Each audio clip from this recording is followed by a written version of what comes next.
This is May 7th in Australia. It's May 6th over here in the Americas, and this is our wildlife travel in Tasmania Hangout. Live, live, live to everyone. My name is Ron Motter.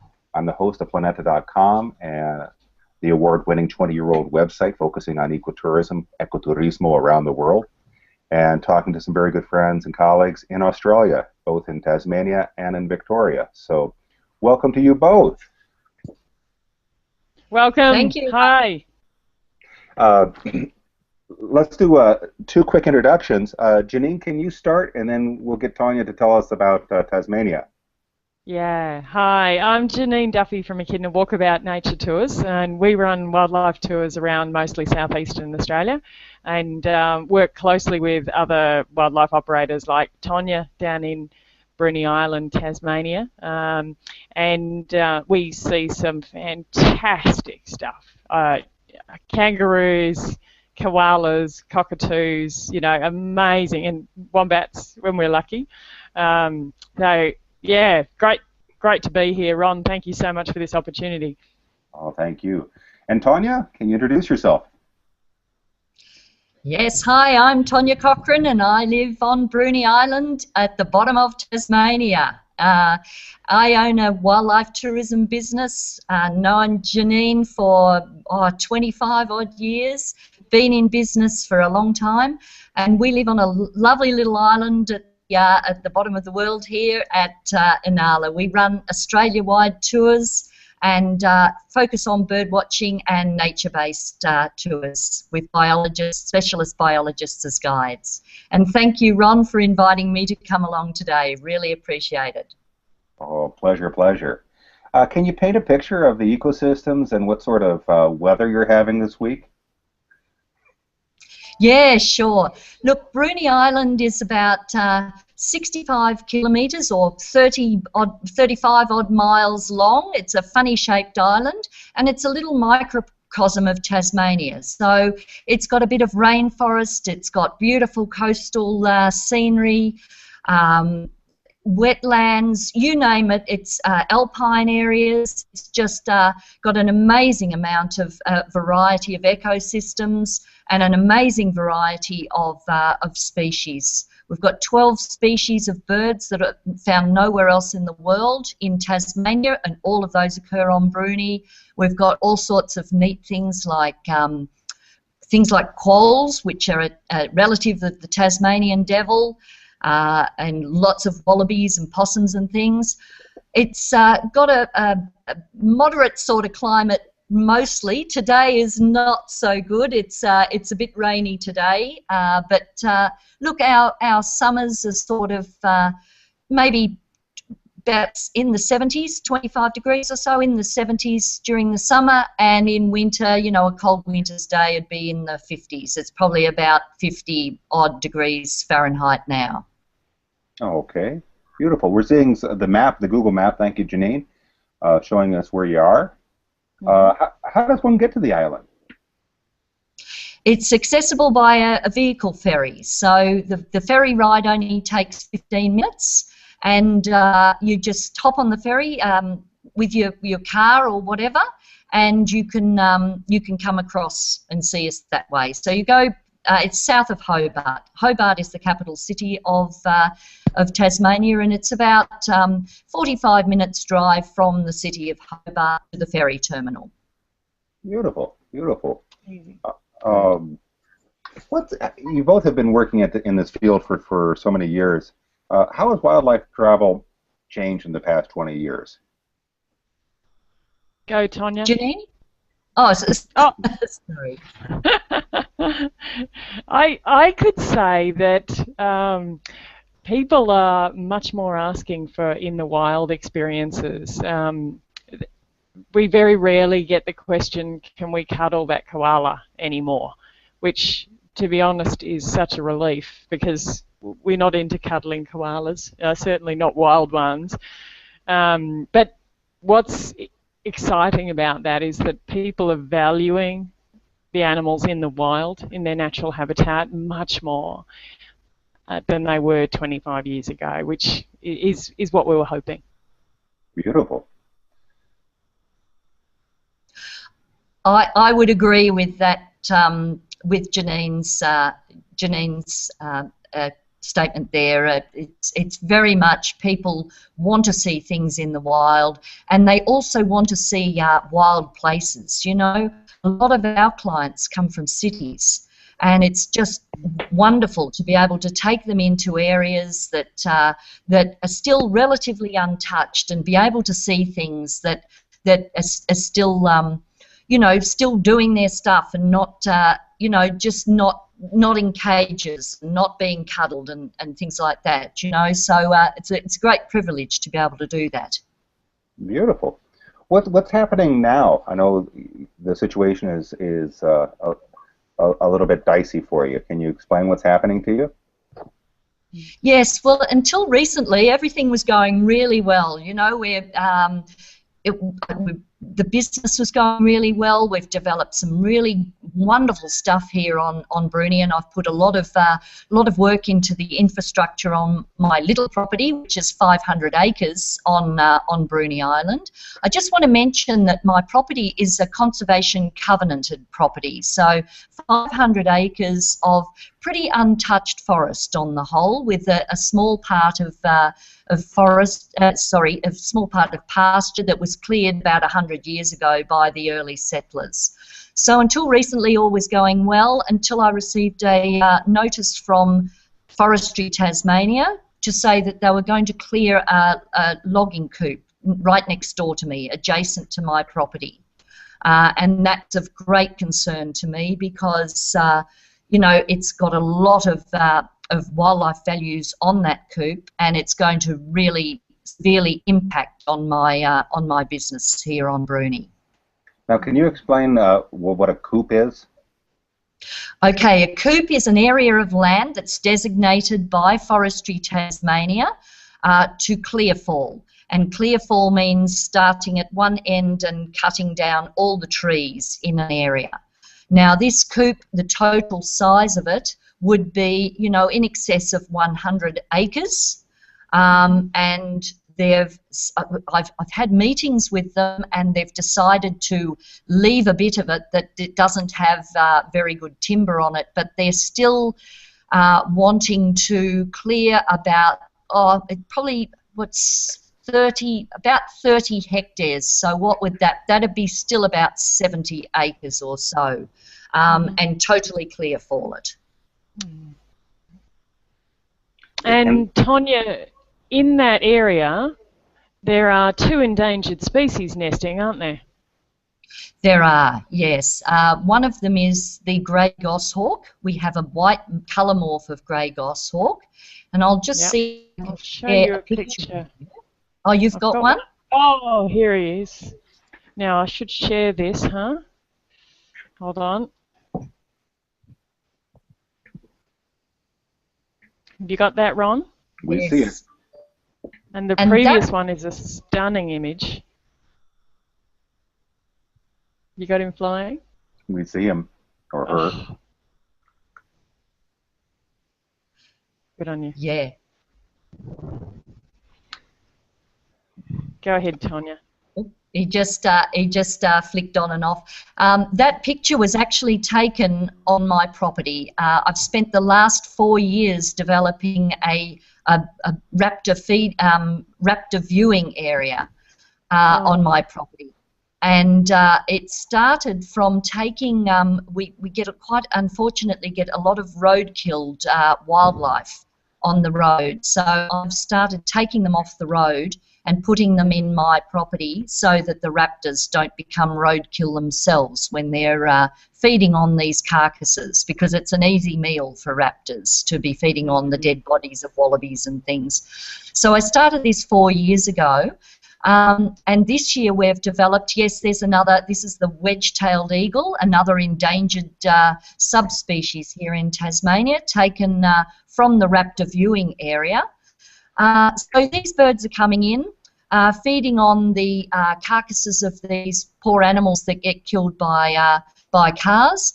And this year I've developed an area where photographers can come in and photograph these species with minimal impact to the bird. So it's a win-win all round. You know, people from around the world are starting to come in to see these species and photograph them at close range. The first time that we've been able to offer this in Australia, and I've spent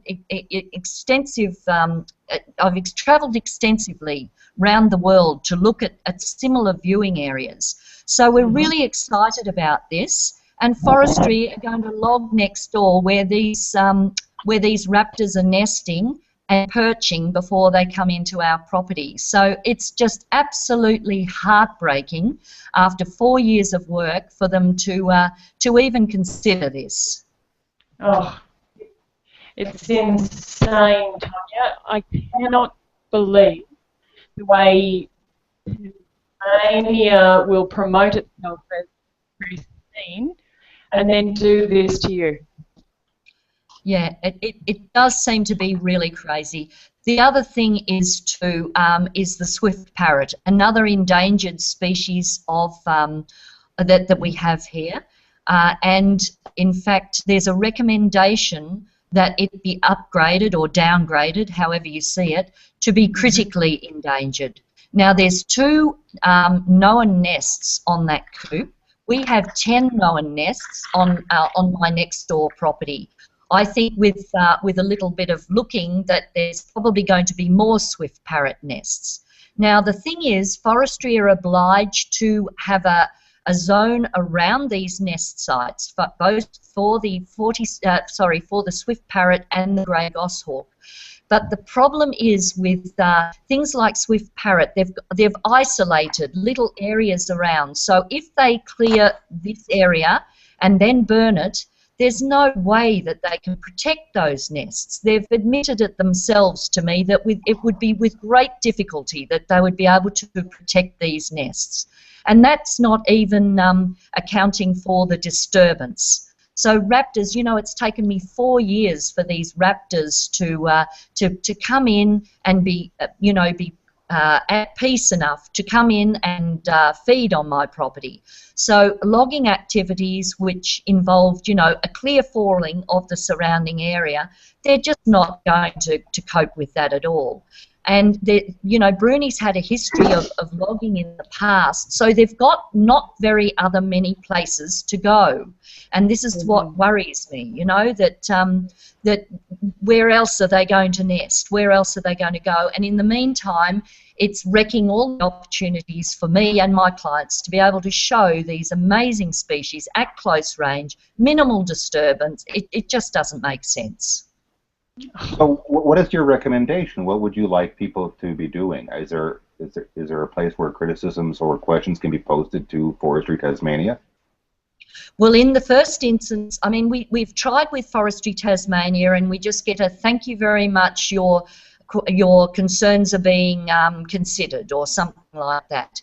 At the moment, I've actually taken the very unusual step for us of alerting all our clients and our colleagues to this situation, and asking them to write to you know, our government, because that, you know, people like the tourism minister, the environment minister, and the minister for resources, which includes forestry, to just explain, you know, why they think it's a really bad idea for these sorts of things to be happening, particularly when nature-based tourism is, you know, the rhetoric from government is that this is our big shining star in Tasmania. And then to have an industry like forestry that undermines this and affects businesses such as ours that are successful and long-term is just not on. It's just ridiculous, you know.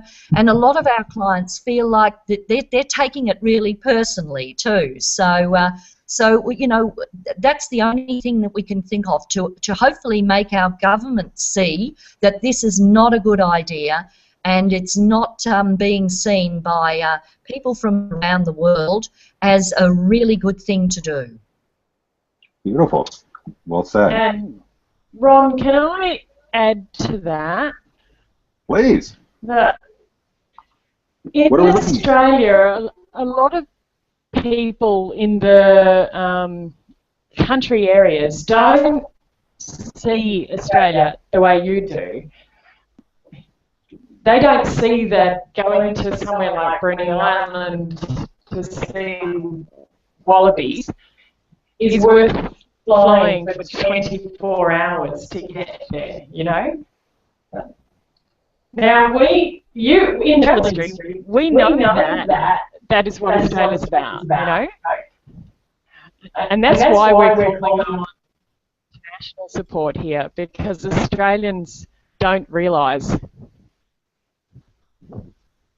One second, I just muted Roger because you were getting an echo.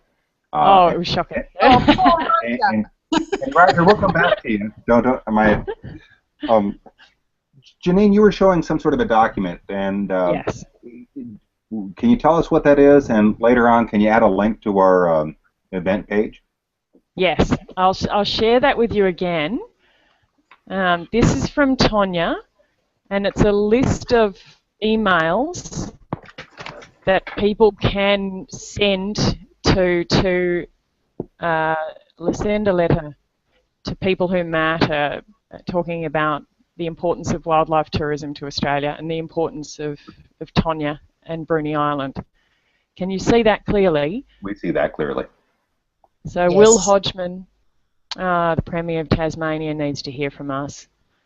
If anyone out there can help, it really would mean a lot. Well done. Thank you, Janine. Yes, we're also putting together an online petition, and we're hoping to get that up and running soon.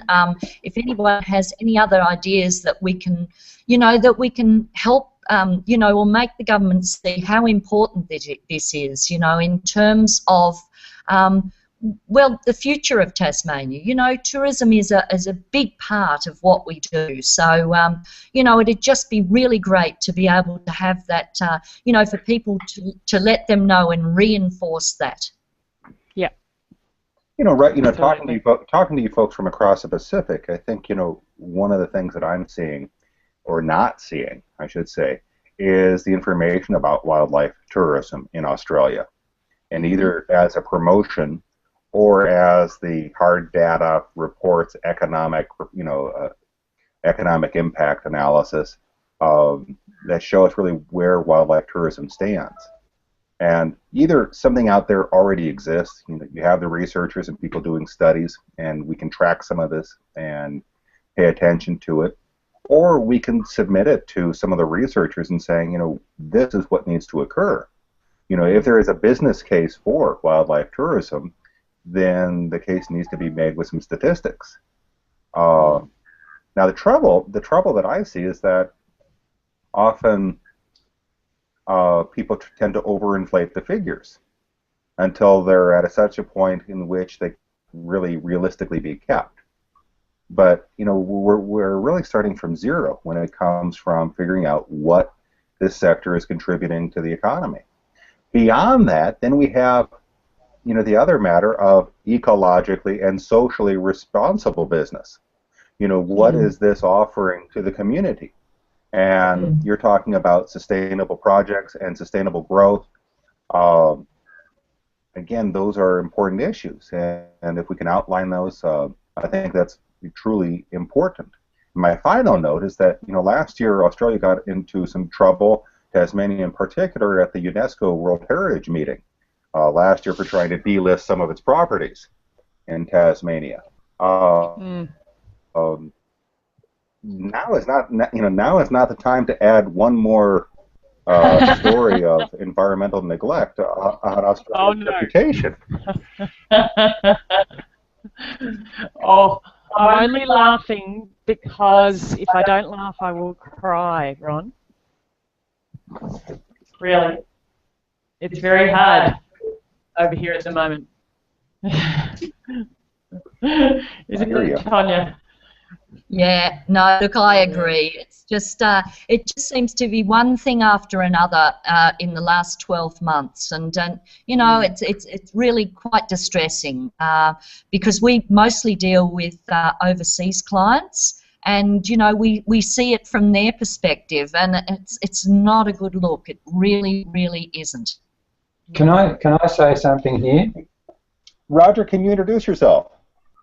Yeah, I'm Roger, just in case the other two women don't know me.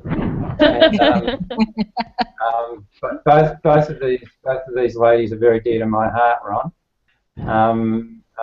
But I just wanted to say something about this, because if other people do see this broadcast, they need to understand not only what Tonia's just talked about, but the entire impact of what would happen if this logging operation goes ahead at her place. It's symbolic, not just of the state of politics here in our country at the moment, but it's also symbolic of, in particular, because of Tonia's background in this industry. She's probably one of the most highly respected people to do with wildlife tourism in Australia. And it's tough to say this, Tonia, but you're one of the best, mate. You're going to make me cry, Rog. Well, I'm a bit the same way myself, but the thing is that I think what we need to be concentrating on here is not just what the issue is, but also on what your standing is in the wildlife community, the wildlife tourism community in Australia.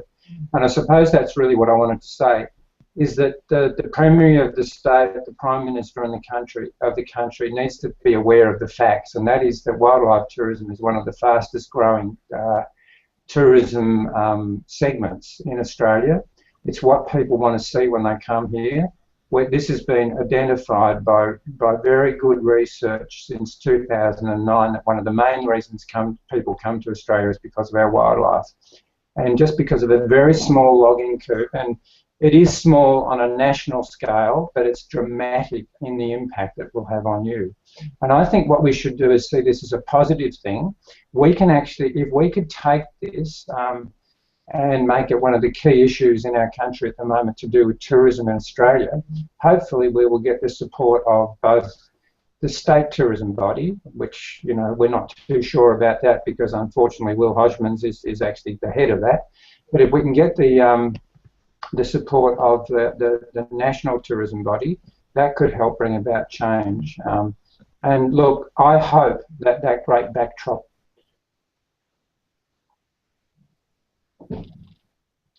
I'm going to finish this, but I hope that that great backdrop to your property is not logged. Thank you. Yes, well, we'll be doing everything we can here because, you know, I've spent the last 28 years of my life trying to protect this area and doing what I can to spread the message, doing what I can to spread the message about wildlife tourism, doing everything that they want me to do in terms of employing locals and being successful, contributing to the economy and everything. And I would hope that they would support me in this too, you know, that the government, the least they could do is let me alone to do what I do. You know, that's all I'm asking. Yeah. Yeah. And Tonia, can I just ask you a question about that? What's the support of the locals on the island? What sort of support are you getting? I'm getting a lot of support, Roger. You know, it's you know, it started off as just, well, basically support where I didn't even expect it. You know, it's more broad-ranging. I think people are just sick and tired of, because forestry is a pretty much in-your-face industry. You know, there's log trucks roaring up and down the road. There's been several incidences of near misses. You know, we get them reported to us regularly. You know, it's just, it's impacting on people, and I think, you know, a lot of people are just sick and tired of it. You know, the fact that it actually is subsidised by the government, and that it's losing money, and you know, none of it makes sense. You know, this thing doesn't make sense to me. And we're told that it's not, you know, because I said, is there any way that we can secure that coop? You know, can I lease it or something? And they told me it's not about economics, it's about some quota that they have to meet, some quota of 137,000 cubic metres of logs that somebody has designated, that's legislated that they have to meet. You know, the whole thing to me seems so ridiculous. You know, if I understood it, if it was a business argument, I'd understand it, but it just doesn't make sense. None of it makes sense to me. And then they tell me that this coop could provide a sawmiller somewhere 2 months' worth of work at the expense of wrecking, you know, this what I've tried to build up and long-term consequences. So, you know, if I understood it, I'd be able to fight it better. But I'm just shaking my head thinking none of this makes sense, you know? Yeah, look, Tonia, we had a very similar thing. By the way, Ron, I should say that I'm the Deputy Chair of Wildlife Tourism Australia in Australia. I think that you know, from that standing, we've got a fairly good. I have a very good understanding of what Tonia's going through, but also because other tourism operators in Australia have come across similar things. I don't want to give a really terrible overview of this as far as other people seeing this. Wildlife tourism in Australia is progressing very well. I mean, we are doing very well. Tonia's doing well. We're doing well. It's just when you have these impediments that come down on you, it does hurt enormously, particularly when you're in a fixed location. We had a similar thing happen a little while ago, Tonia, when the big floods were here. One of our main areas we couldn't go into because the stupid parks people suddenly discovered that there was asbestos in some of the pipes that went under the road, so then they closed off our entire operation area for about 6 months. But at least we got it back again. And the funny thing about it, and I know this doesn't help at the moment, sometime in around about 15 or 20 years, you'll have your backdrop back again if you're lucky. But it won't be the same, and a lot of things will have changed in the meantime, and that doesn't give you enough time to recover from anything. I'm not suggesting it happened, by the way. I'm very, very strongly against it. But I think that the idea of using you and what you do as a figurehead is something that you need to take advantage of, Tonia.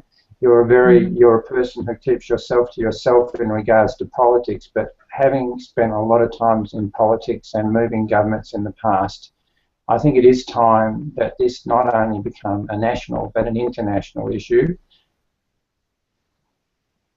And I think that you are the person to do it.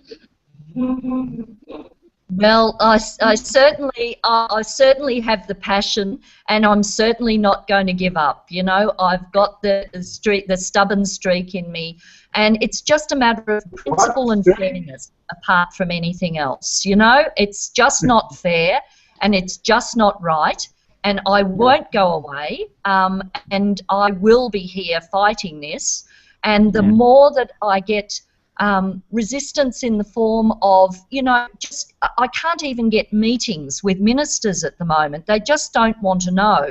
I'm not going to go away, and this issue is just going to get bigger and bigger, and it's going to be more than just my coop and my property, or the forestry coop, one forestry coop and my property. It is going to get bigger. It is going to get more to Bruny Island. It is going to get to forestry in Tasmania, because you know, the more they ignore it, the more it is going to blow up.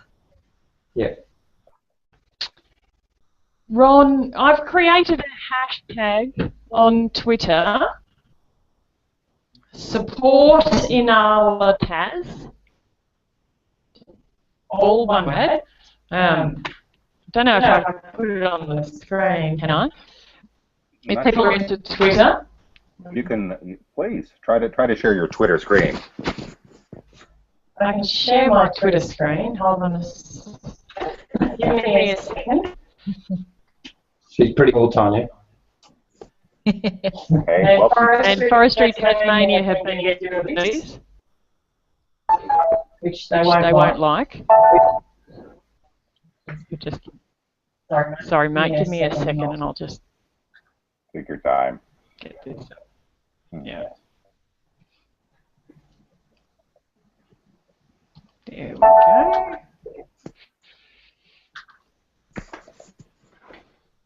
But I second everything Roger said. Tonia's a legend. And she does do everything quietly, you know, and doesn't get in anyone's way. You could never suggest that she's not that's always trying to get attention.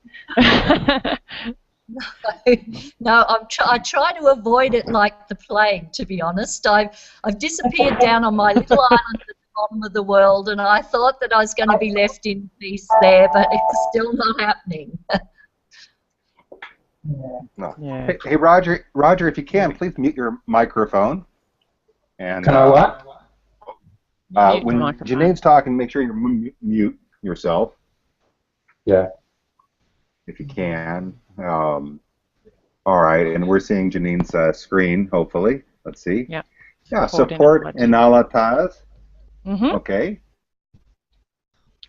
So if anyone folks, can help with that, that's great. You can see quite a few different, and look at that Swifty. Isn't that gorgeous? Baby Swifty. Aww. That's a beautiful bird.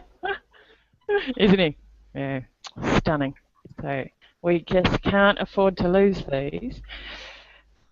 They're too beautiful. They're worth coming to Australia to see. Yeah, well, there's new papers come out recommending, because there's a big issue with swift parrots at the moment, because they're recognising that there's another little critter called the sugar glider that is an Australian native, but it's been introduced to Tasmania. And the problem is that that sugar gliders have now been found to get into swift parrots' nests and not only kill the young, but they also kill the female feeding that is incubating those young. So now we're finding a population that the population of swift parrots has twice as many males as females, because the females are being eaten on their nest, and this is why they're recommending that it should be upgraded to critically endangered, because if we don't do something, and this is the best case scenario, in 3 generations or 20 years this species will be extinct. Now, the other thing is that people should know is that Bruny Island is sugar glider free. So we don't have sugar gliders, and the swift parrots that nest on Bruny Island have a 100% success rate. So it's all the more important why places like Bruny Island should not be tampered with at all. This is, you know, we can give you the papers, we can give you links to the papers and the research behind this. So it's not just a please save this cute little bird that's brightly coloured. They are in desperate need of any help that they can get. And I've been involved with this program as well as another endangered species, the 40-spotted pardalote, which is only found in Tasmania, and half of the total known population of that species is also found on Bruny. So Bruny is an incredibly important stronghold for these species. That's part of the reason why I'm here. You know, I feel I can be of use down here doing something like this. And the wildlife tourism part is a great spin-off, because I can tell people about this. I can get people you know, involved in actively trying to save these species just by caring, just by putting these species on the radar. Exactly, exactly. We're finding the same over here in Victoria. People who come as travellers just are so keen to help, so keen to contribute in some way. And this is another thing that when you asked earlier, Ron, how much has wildlife tourism changed in the 25 years we've all been operating, and that's another thing we've really noticed here, is that if you give people an opportunity to help, they just jump at it. And I'm sure Tonia has found the same. Have you, Tonia? Yeah, very definitely. You know, you put it on their radar and they go home, they feel that sense of ownership, or they feel that sense of pride, being able to contribute, being able to do something. So I'd agree with that. You know, it's all part of that process. It's not just coming and looking and then going away. It's actually gaining that, you know, that understanding and seeing these species and getting all really fired up about them. So not only is our industry non-consumptive, it's actually contributing to Australia. So we are contributing through economic benefit to small and regional communities, and we're also contributing through conservation work in a lot of cases, the wildlife tour operators particularly. So how can you compare that to getting a few bucks out of logs? It just doesn't make any sense. And what I wanted to really talk about today to sort of finish this off was, you know, how we could work together better, because I think there's a lot of fantastic wildlife tourism operators in Australia, a lot of which are small and not getting the benefit of being considered a powerful sector. And there's lots of ways that we can perhaps do this better, I think. Yeah, I'd agree with you, Janine. And a forum like Wildlife Tourism Australia is a perfect place to start. You know, the name of it says it all, doesn't it? Tell me a bit about the history. When did World Wildlife Tourism Australia begin? Oh, good question. I should know because I was founding chair. It seems like, it would be, what, about 15 years ago or so? And, yeah, it's a nationwide organisation with a lot of very committed people in it. Roger, you could give a bit of an insight into being vice chair at this moment. What great things Wildlife Tourism Australia are doing at the moment. Yeah, Tonia was the founding chairperson of it. We've just got involved over the last couple of years, and what we're doing at the moment, it's actually quite interesting, Ron, because, and to you, Tonia, you might be interested in this. It's the next Wildlife Tourism Conference, the national one, is going to be held in Geelong, which is just near Melbourne in southern Australia. The interesting thing about it, Tonia, is that, sorry about this, we're getting phone calls coming in from all over the place at the moment. The interesting thing about it is that Tourism Victoria, that is our state government, Yes. Tourism Association, has just decided to become involved in this, and they are actually a principal supporter and partner in the conference. They've actually put money into it. The main reason they're doing it is because they recognise at last, and we've got a new government here, a left-wing government for want of a better word, and the left-wing government seems to be putting more money into understanding and appreciating the importance of wildlife tourism. So that's a major win, and hopefully through Victoria saying we are prepared to give this a go, that we'll get improvements in the state of Victoria. There's another side to this as well, of course, is that tourism in Tasmania is founded on wildlife tourism. I mean, it's one of the most important places to see wildlife in Australia. But when we combine in an arc out of Melbourne, because Melbourne is the main route that people come through to go to Tasmania. Melbourne is the main inbound airport to go to Tasmania. Nearly all flights, I think, Tonia, you'd be aware of this, but nearly all flights going to Tasmania come through Melbourne, particularly from an international point of view. But as far as what wildlife tourism is doing, it's a small organisation. It only has around about 50 or 60 members, but they are good members. But it's doing extremely well, and I think that in the future it will play a major role in wildlife tourism in Australia, particularly in supporting things like you're doing. In fact, one of the things I think we should do, Tonia, is when I get a chance, I'll write a letter to Will Hodgman on behalf of Wildlife Tourism Australia and point out some of the things that he's obviously ignoring, which is that wildlife tourism is growing faster than any other tourism segment in Australia at the moment, and has been doing so for the last 3 or 4 years, possibly longer. That's fantastic, Roger. That's really great to see the government, you know, your state government getting behind Wildlife Tourism Australia. That's just such an amazing step, you know, and we can aspire to that down here in Tasmania. Well, the thing about it, Tonia, is that the only other state government that has supported Wildlife Tourism Australia's conferences in the past was the Tasmanian government, as you're probably aware, back in the early days.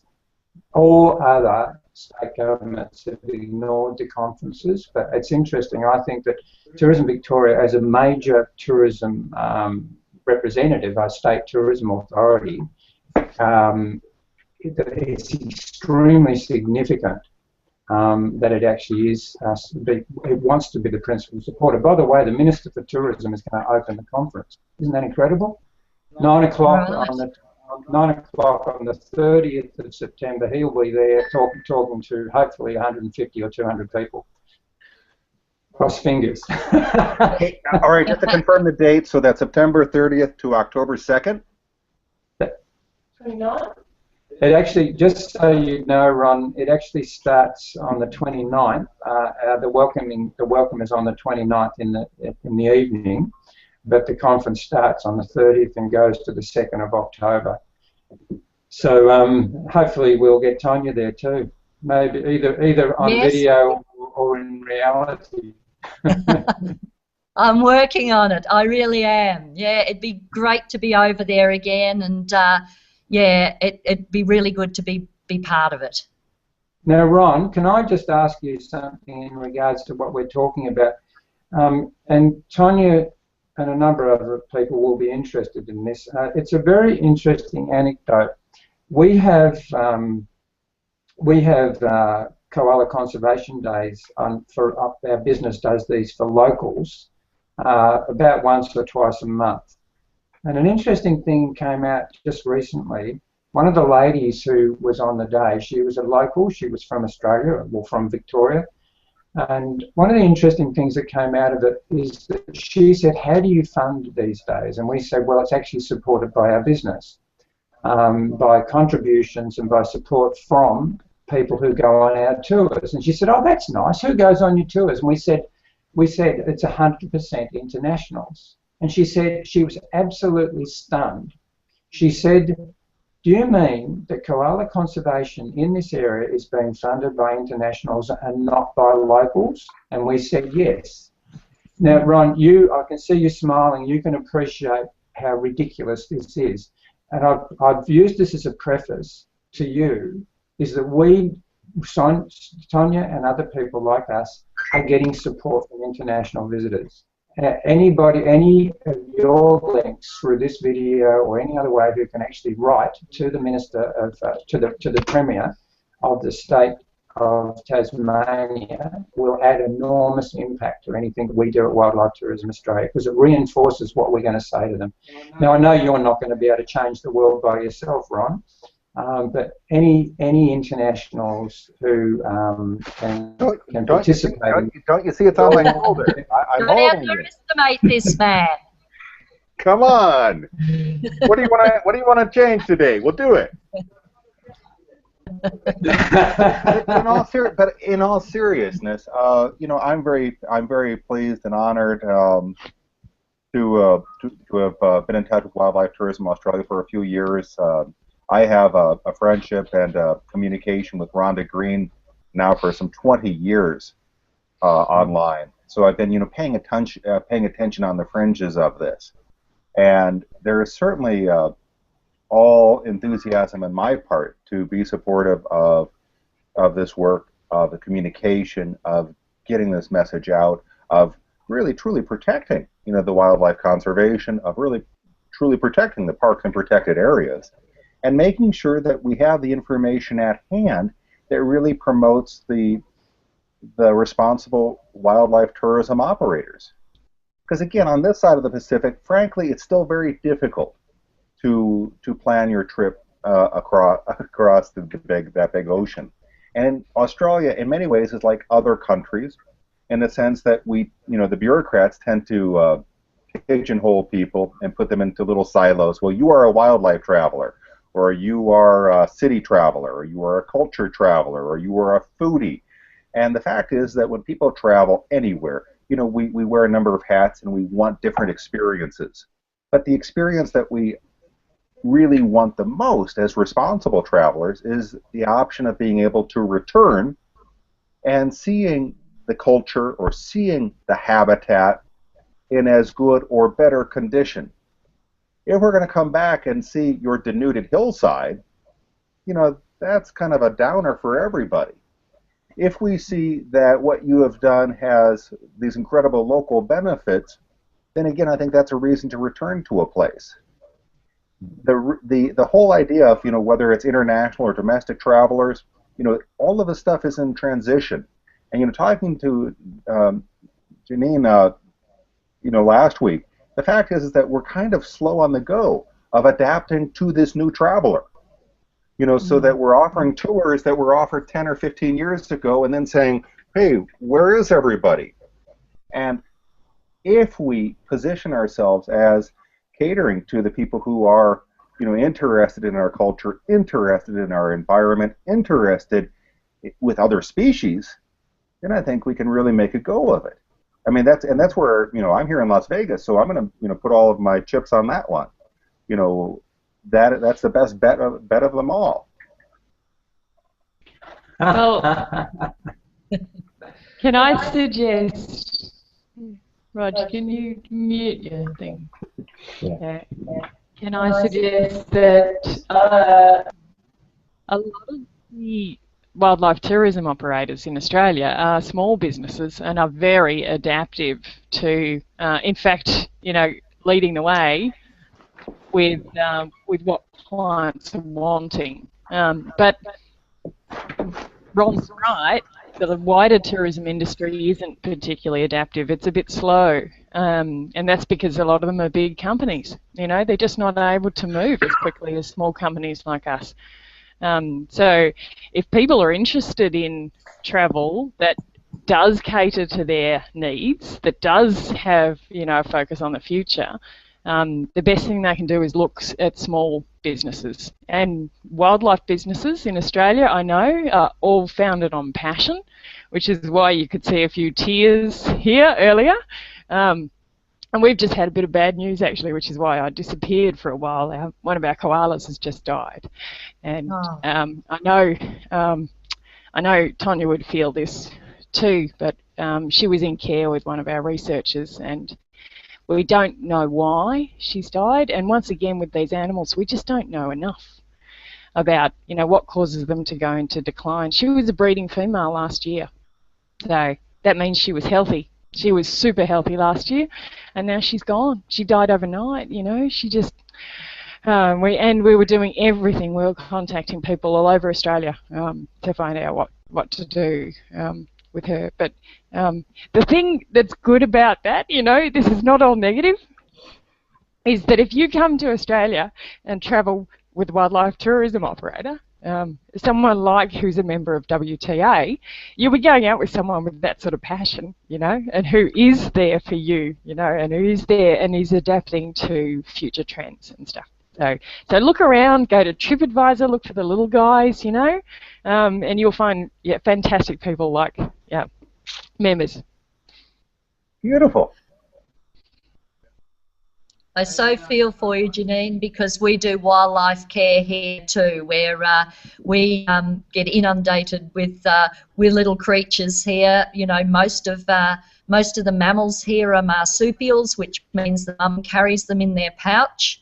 And if the mum gets killed by a car, quite often the baby survives. And we're brought these tiny little babies. You know, my staff and I are up every couple of hours during the night feeding these little things. So I agree about the passion, but the other great thing about it is quite often when people visit here, we've got these little charges in our care, you know, and they can feed one of these, you know, they can participate in helping to save these things. So there's positive spin-offs from this as well. Yeah. Unmute, Roger. Hang on. Yeah, I've got my microphone on now. Is that okay? Perfect. Yeah.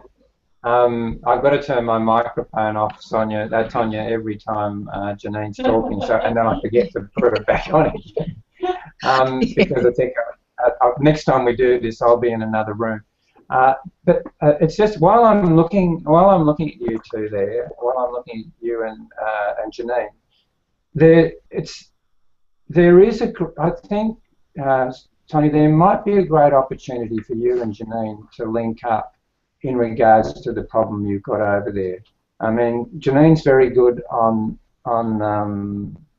air, and so are you. You both come across extremely well. You've got an enormous background between the two of you.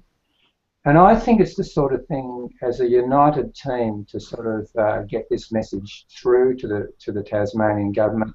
And I'd be more than happy to be involved. I know that Rhonda can't be because we know who Rhonda Green is, because she's about to go away overseas. But it's something that I think that a concerted effort where there is obviously some of Australia's top wildlife tourism operators involved. You know, we might be able to get Craig Wickham involved as well. He's another great operator over on Kangaroo Island. To say to these people, listen, you just can't continue to do this.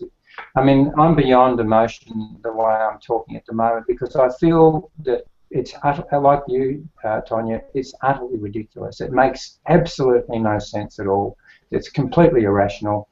There's one thing that you should understand, Ron, by the way, and anybody else watching this, that Tasmania has a long history, and I was involved in the Australian Conservation Foundation many, many years ago, which is a national non-government body aimed at conserving the Australian environment. And I remember the times when they wanted to flood some of the most beautiful environments and did flood them to do with the hydroelectricity project. Tasmanian politicians are extremely tough-skinned people, very, very tough-skinned people. They're used to being flogged, which is not a very nice way of putting it, but they're used to being whacked around the head, and they just keep on taking it and keep on taking it because they think the greenies will go away. This is beyond politics. In the old days, this was about emotion. But it's not about emotion anymore. It's about pragmatic reality of the significance of wildlife tourism, particularly to the state of Tasmania. They cut down those trees. What they do is they destroy a business.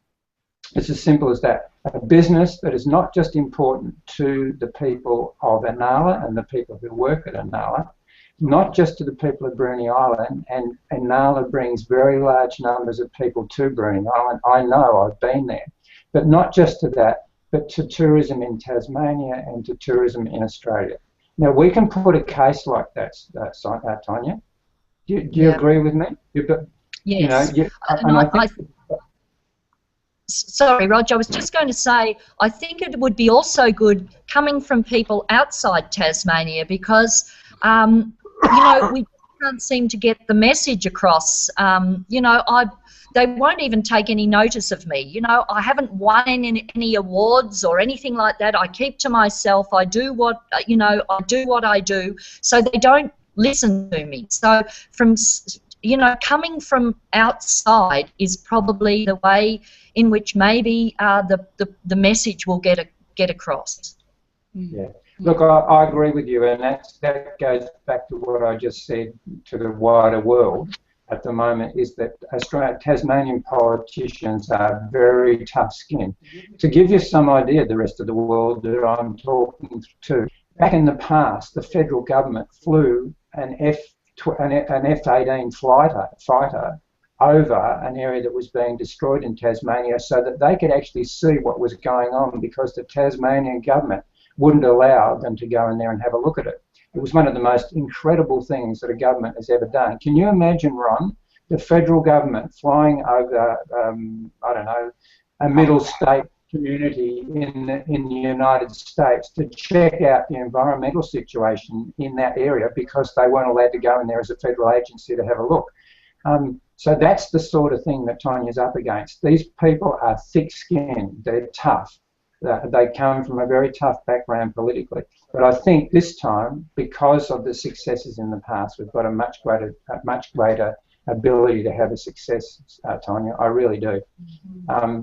You can smile, mate, because I'm trying to smile. Yeah. Look, all I can say is that I'm not going to go away. You know, I'm not. I'm not going to stop because, and I'm not going to be bullied, and I'm not going to be ignored because it's just not fair. You know, and to be told bad like it's a timber production zone is not good enough. The funny thing about it, Tonia, is that those issues don't matter. The timber production zone and all that other rubbish doesn't matter, because in the end you get tangled up in the minuati of it. The most important thing at the moment is the big picture, and the big picture is you destroy. You say you've always kept yourself to yourself, and I know you have. But the funny thing about it is that everybody knows you. That, you know. If you kept yourself to yourself, just imagine how powerful when you don't keep yourself to yourself, how powerful you actually be. Without even trying, you're well known. Well, we'll see how we go. But look, thank you very much for your confidence, and I'll be doing everything that I can here. I know we've got a lot of support. I've been overwhelmed by the amount of support from everybody, you know, really heartfelt support. And yeah, I'll be in there giving it a best go. I owe it to my team. I owe it to the natural integrity of the place. I owe it to my business and my clients and friends. You know, I'm not going to let them down. Good. Well, you know, let's hope that this conversation kind of you know, ignites a few sparks, and as I say, both locally and internationally. I mean, I'd love to see some of the Australian journalist friends and researchers, you know, call you up directly and get some information. And I'd say we can certainly spearhead an international effort of, again, raising awareness and bringing attention to what's happening. And this is not, you know, the last conversation, I hope. You know, that this is the beginning of a conversation, and one that should be fruitful, one that should be successful. At least that should be our aspiration at this time. You know, what if this could be the good case study, the good, you know, example of how wildlife conservation and conservation prevails. And I'll do everything on my part to make sure that's a possible scenario. Good on you. All right. Well, we better get on with our normal lives, but I'm sure that Janine and me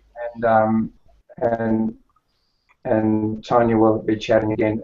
And I'll try and write that letter today, Tonia, for Wildlife Tourism Australia, and but we'll keep working on it. Thank you, Roger. I really appreciate your support, the support of the wildlife tourism industry, and Ron for this venue to be able to just get the message out there. And you know, I really, really appreciate it, guys. Okay. What a pleasure to talk with you folks. All right, stay online for a bit, and viewers, hey, if you're watching this, please feel free to ask questions on the Google event page or the YouTube video, and we will be paying attention to this issue and keeping you abreast of updates. And to the participants, the guests here, as I say, thank you so much for your time. Stay online. We're going to stop the broadcast, but we'll continue and have some chocolate over in the green room. Thank you.